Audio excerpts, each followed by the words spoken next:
that cross has absolutely zero power. This one right here has as much power as the one that Christ carried up the hill. There's no power in this cross. The figure itself, there is no power. Because see, the power is not in the cross, but in the blood of Christ that was shed on this cross. Some of you didn't get that. I'm going to say it again, so maybe you'll get it this time. There is no power in this cross, but there was power in the blood of Christ that was shed on the cross. Some of you finally got it. It's sunk in a little bit. And we look at this cross, and until they nailed him on that thing, until they put him on it, it had no power. But as they put him on it, and that blood began to run, that blood that was shed for you and shed for me began to run. I look at it, and on his feet when they nailed it, it began to pour out because they hit all those veins and arteries, and it just began to run. On his hands where it said, where he laid it right there. And they put a nail in there, and you know what? It held him there for hours. There's no power in this cross. There's no power in the nails. There was no power in the crown of thorns that were on his head. The power is in that blood. And in Isaiah 53, verses 5 and 6, the prophet Isaiah was prophesying. He said that he was wounded for our transgressions. He was bruised for our iniquities. It goes on to say in verse 6, that as sheep we begin to wander astray, but the cross brought the focus. When you look through an aim on a gun, there's two lines. There's one this way and one this way. It makes a cross. And guess what? It brings everything into focus. The power in the blood was the healing power of God. Some of you need to begin to walk in His healing power. You're sick all the time. Guess what? Walk in His healing power. Some of you need to begin to understand that that blood saves you. You are washed in that blood. I think it's amazing that when Pilate began to wash his hand of his blood, the people began to yell, "His blood will be on us and our children."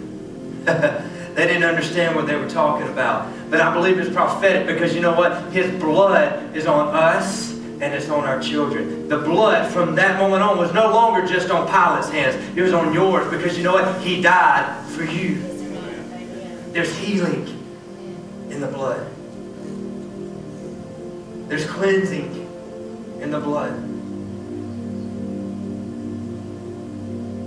It's not in the cross. So you can go ahead and take that down. The power's not in that wood figure. The power was in the blood that was shed on it. If we would take our eyes off of just the wood figure and put our eyes on the blood and begin to walk in that blood and begin to walk in that grace, begin to walk in that mercy, begin to walk in that focus, imagine how much different your life would be. Because you know what? The power is not in the cross, but it's in the blood of Christ.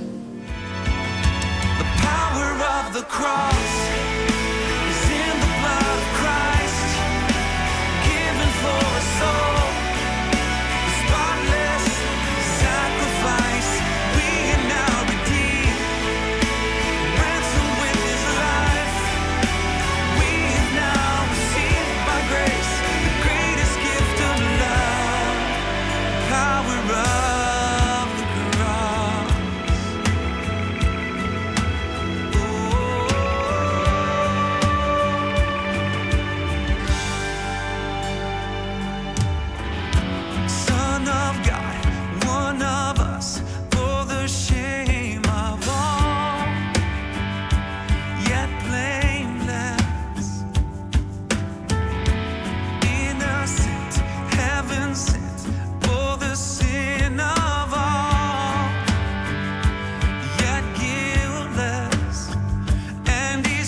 tonight, I know this is a little different. You're trying to wonder where we're all going with this. But I want you to realize that there's a lot to learn out of the cross other than someone died. There was blood shed. There was blood shed for you. There was blood shed for me. And that, because of that, we can sing Amazing Grace. I once was lost, but now I'm found. I was blind. Open the eyes of my heart, God. Now I see. It says later, when we've been there 10,000 years, bright shining as the star, we no less taste. Because you know what? We have from now till eternity to worship and praise our God. Because of the amazing grace. The last thing I learned was God was making His final blood covenant with us.